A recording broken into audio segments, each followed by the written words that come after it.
नमस्कार दोस्तों, मैं हूं विश्वनाथ और आज हम जानेंगे कौन सा राज्य आधा बजट सिर्फ सैलरी और पेंशन में खर्च कर देता है। जानिए राज्यवार पूरी सच्चाई। राज्यों के बजट का जितना ज्यादा प्रतिशत सैलरी और पेंशन के ऊपर जाता है, उतना ही उस राज्य में विकास कम हो पाता है।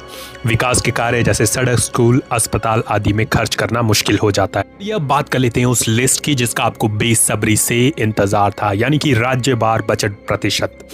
इस लिस्ट में सबसे ऊपर है हिमाचल प्रदेश, नॉर्थ इंडिया का एक छोटा सा राज्य जो कि अपने बजट का कुल 45 से 55% सिर्फ सैलरी और पेंशन के ऊपर खर्च कर देता है। उसके बाद केरल और पंजाब का नंबर इसमें आता है। इस तरह हिमाचल प्रदेश, केरल और पंजाब सबसे ज्यादा बोझ वाले राज्य बन जाते हैं, जहां पे अपने बजट का 40 से ज्यादा प्रतिशत जो है सैलरी और पेंशन के ऊपर खर्च किया जाता है। इसके बाद राजस्थान, पश्चिम बंगाल, तमिलनाडु और कर्नाटक को उच्च बोझ वाले राज्य माना गया है, क्योंकि ये अपने बजट का 30 से 45% सैलरी और पेंशन के ऊपर खर्च करते हैं, यानी कि इन्हें उच्च बोझ वाले राज्य माना गया है। जबकि महाराष्ट्र, गुजरात, मध्य प्रदेश मध्यम स्तर के राज्य माने गए हैं, क्योंकि ये अपने बजट का 20 से 30% तक जो है सैलरी और पेंशन के ऊपर खर्च करते हैं।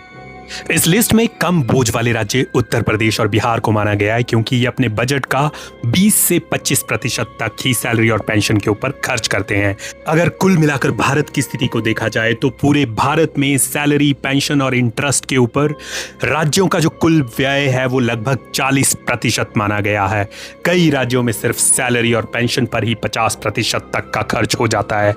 देखिए, ज़्यादा सैलरी परसेंट होने के काफ़ी सारे नुकसान हैं। इसके बहुत सारे फ़ायदे नहीं होते हैं, क्योंकि सड़क, स्कूल, अस्पताल पर कम खर्च हो पाता है, सरकार को ज़्यादा खर्च लेना पड़ता है और विकास की गति धीमी हो जाती है।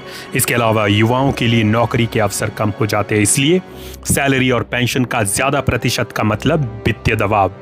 तो आखिर इसका समाधान क्या है? इसके लिए बैलेंस ज़रूरी है, एफिशिएंट गवर्नेंस इंपॉर्टेंट है और स्मार्ट स्पेंडिंग इंपॉर्टेंट है।